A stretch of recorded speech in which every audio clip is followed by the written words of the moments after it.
नमस्कार। आशा है आप और आपका परिवार सही होगा। आज मैं 10th के विद्यार्थियों के लिए चैप्टर पॉलिटिकल पार्टीज़ के एक topic what are the various challenges faced by the political parties कि राजनीतिक दलों की मुख्य चुनौतियां कौन कौन सी हैं, इसके विषय में थोड़ी जानकारी देता हूं। प्रिय विद्यार्थियों, मैंने अपनी पिछली वीडियो में आपको बताया था कि लोकतंत्र के लिए राजनीतिक दल कितने महत्वपूर्ण हैं।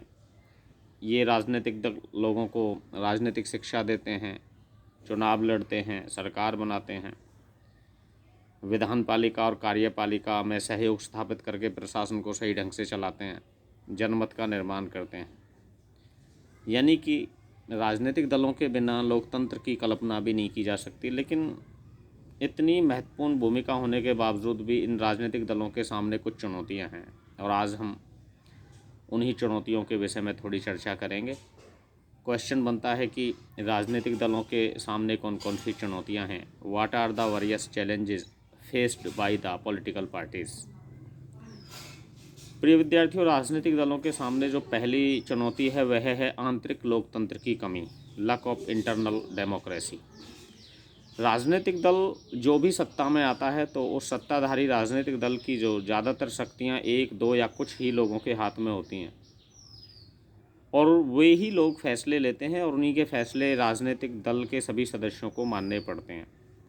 लेकिन धीरे धीरे क्या होता है कि जब कुछ लोगों के हाथ में सत्ता होती है तो उसी राजनीतिक दल के कुछ सदस्य केंद्रीय नेतृत्व की नीतियों से असंतुष्ट हो जाते हैं और इसी असंतुष्टि के कारण धीरे धीरे राजनीतिक दलों में आंतरिक गुटबाजी या फूट पड़नी शुरू हो जाती है, जो कि राजनीतिक दलों के सामने बहुत बड़ी चुनौती है। और लगभग सभी राजनीतिक दलों के भीतर आंतरिक लोकतंत्र की कमी है। यानी कि किसी राजनीतिक दल में ज़्यादा लोग केंद्रीय नेतृत्व की नीतियों से असंतुष्ट हैं तो किसी राजनीतिक दल में कम लोग केंद्रीय नेतृत्व की नीतियों से असंतुष्ट हैं। यानी कि केंद्रीय नेतृत्व से प्रत्येक राजनीतिक दल का कोई ना कोई सदस्य असंतुष्ट हो ही जाता है।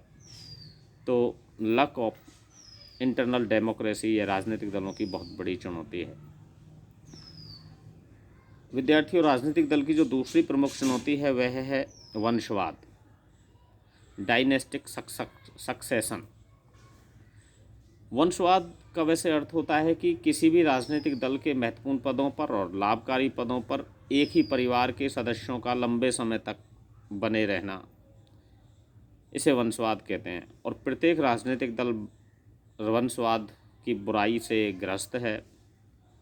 नेशनल कॉन्फ्रेंस हो या शिरोमणि अकाली दल, डीएमके या एआईएडीएमके, आरजेडी, मतलब प्रत्येक राजनीतिक दल में वंशवाद है। और प्रत्येक राजनीतिक दल जब सत्ता में आता है तो उसके लाभकारी पदों में, या सत्ता में नहीं होता है तो भी पार्टी के राजनीतिक जो दल हैं उसके लाभकारी पदों पर या महत्वपूर्ण पदों पर एक ही परिवार के सदस्य आसीन होते हैं। और यह वंशवाद लगभग हर राजनीतिक दल में पाया जाता है।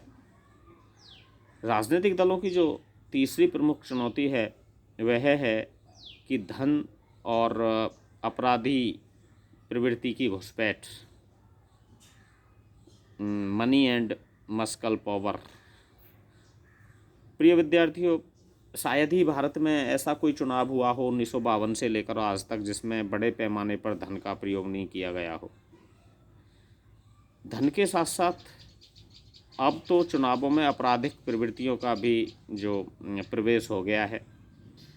हर चुनाव से पहले, चाहे वो छोटा चुनाव हो या बड़ा चुनाव हो, ग्राम पंचायत का हो, लोकसभा का या विधानसभा का, हर चुनाव से पहले कोई ना कोई छोटी मोटी आपराधिक घटना घटती है। कभी कभी तो बहुत बड़ी बड़ी भी घटनाएं घट जाती हैं। शायद ही ऐसा कोई राजनीतिक दल होगा जहां जो आपराधिक प्रवृत्ति के लोगों से मुक्त होगा। यानी कि हर राजनीतिक दल में आपराधिक प्रवृत्ति के सदस्य मिल जाते हैं।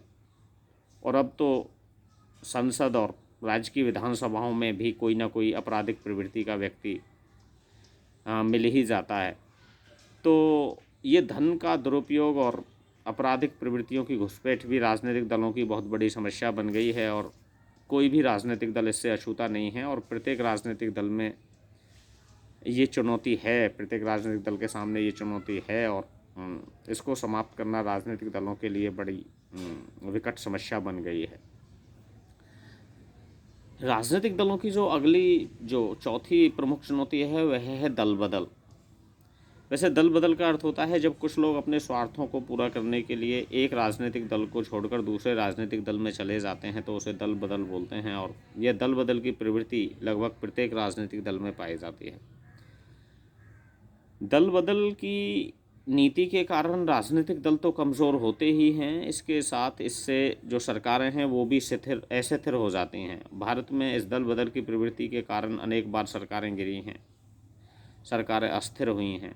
हालांकि दल बदल को रोकने के लिए अनेक कानून बने हैं और 1985 ईस्वी में दल बदल विरोधी कानून भी पारित किया गया था, लेकिन वह बहुत ही कारगर सिद्ध नहीं हुआ है और अब भी राजनीतिक दलों में दल बदल की प्रवृत्ति देखी जाती है और अनेक बार यह सरकारों को अस्थिर कर देती है।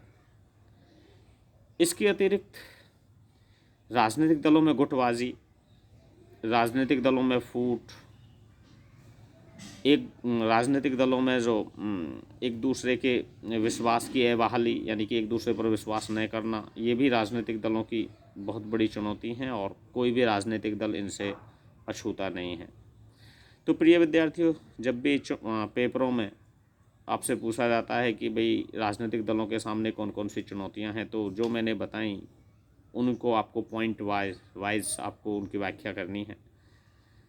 जैसे कि आंतरिक लोकतंत्र की कमी, lack of internal democracy, dynastic succession, वंशवाद की प्रवृत्ति, धन और आपराधिक प्रवृत्ति की घुसपैठ, दल बदल, परस्पर अविश्वास। तो ये राजनीतिक दलों की चुनौतियां हैं और जब तक इन राजनीतिक दलों की इन चुनौतियों को दूर नहीं किया जाता है, एक सभ्य और सुचारू और मजबूत लोकतंत्र की स्थापना में कहीं ना कहीं कोई ना कोई परेशानी अवश्य ही आएगी। मैं अगली वीडियो में 10th क्लास के बच्चों को अगले चैप्टर के विषय में कुछ और जानकारी दूंगा। तब तक के लिए नमस्कार।